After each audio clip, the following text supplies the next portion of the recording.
Oscars 2025 is right around the corner and people are buzzing, but there's more to this prestigious event than meets the eye. Today we're getting into some of the secrets and shocking scandals of years past and present when it comes to the Academy Awards. Reporter Hadley Freeman is a frequent attender of the high-profile event and the Vanity Fair after-party, and from just one article of hers, it's clear that she's seen a lot. From her 2017 article, the journalist claimed to have seen celebrities cheating on their partners, though she did not specify who, but on a nicer note, she also observed that celebrities get just as starstruck as your average Joe. Apparently, Benedict Cumberbatch had a few people tripping over themselves that year, which is understandable. If you recall, a decade ago, which is wild to think, but alright, a decade ago, 2015, the hashtag OscarsSoWhite started trending for the first time. After all the acting nominations were revealed to be white actors that year, activist April Rain came up with the hashtag and it quickly caught fire. Of course, there was little to be done as the announcements were already made, but there's always next year. Only the next year it happened again, and again the hashtag trended online. The LA Times reported the 2012 stats for those that vote for the Oscars, aka the Academy, and it's telling.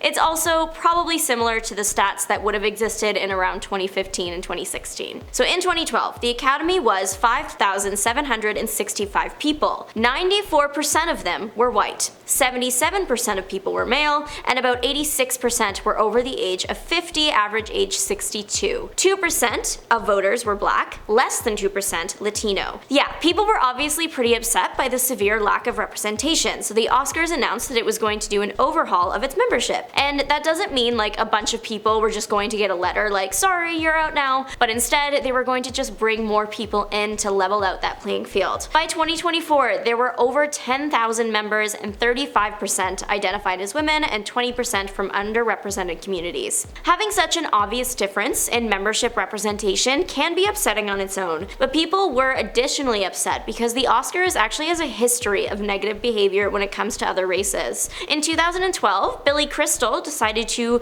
make himself look like a black man. He isn't one.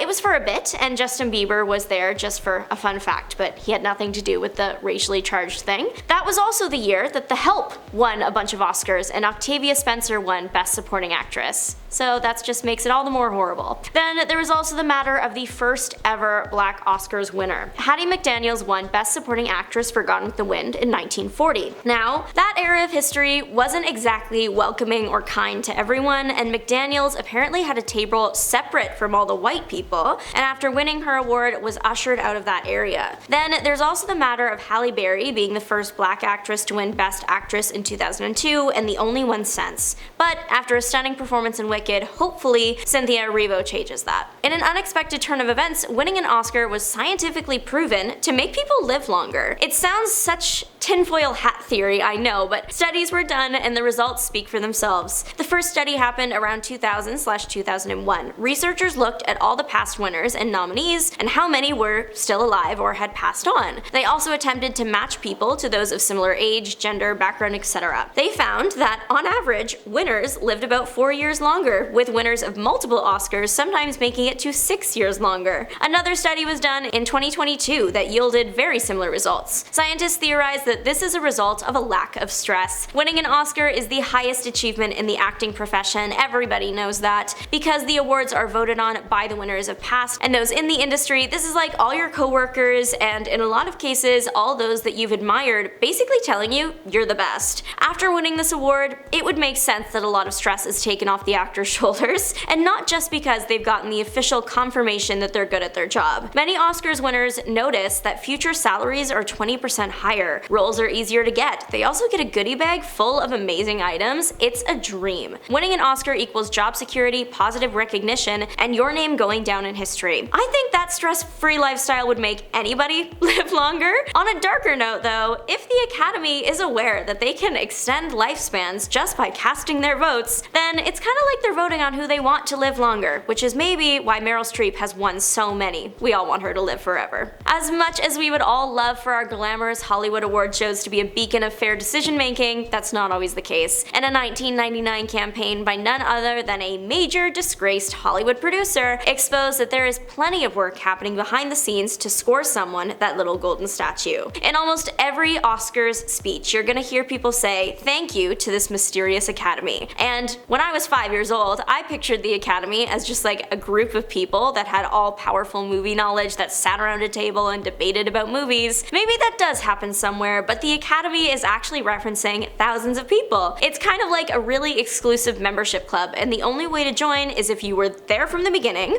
or you're sponsored by 2 pre-existing Academy members, or you're like a winner / a nominee. But here's the thing, that only gets your foot in the door. Your membership request is then put up for review, and it can be denied if the Academy deems you unworthy. After you are a member though, you then get the chance to nominate films and then vote for the winners in what I imagine to be like a super secure BuzzFeed quiz. I mean, I don't know for sure because I am shockingly not part of the Academy yet. But back to that disgraced producer's 1999 campaign. So the Academy, made up of thousands of people in the industry, and people can be influenced. People also only have so much time. It would be very difficult to actually sit down and watch every movie eligible for the year, something the producer recognized and aimed to fix to secure his Oscar wins. In 1999, he was doing all this work because his film was up against Steven Spielberg's Saving Private Ryan, but he also probably just wanted to win. Oscars campaigning wasn't invented by the man, so let's not give him flowers where he does not deserve them. But what he did do was change how campaigns worked. What used to be just like taking out ads in newspapers and magazines turned into a coordinated effort to make sure that no Academy member went without seeing the movie. Allegedly, what he and his company started doing was figuring out who was in the Academy, chatting them up at parties, making sure they saw the film, finding out where members lived. If there was a bunch of them in one area, he would set up private screenings, hosting events that make stars look good in the eyes of the general public. For the film My Left Foot, lead actor Daniel Day-Lewis visited Washington and a special screening was hosted for House and Senate members. Then it was revealed that the company was calling people to make sure they received the film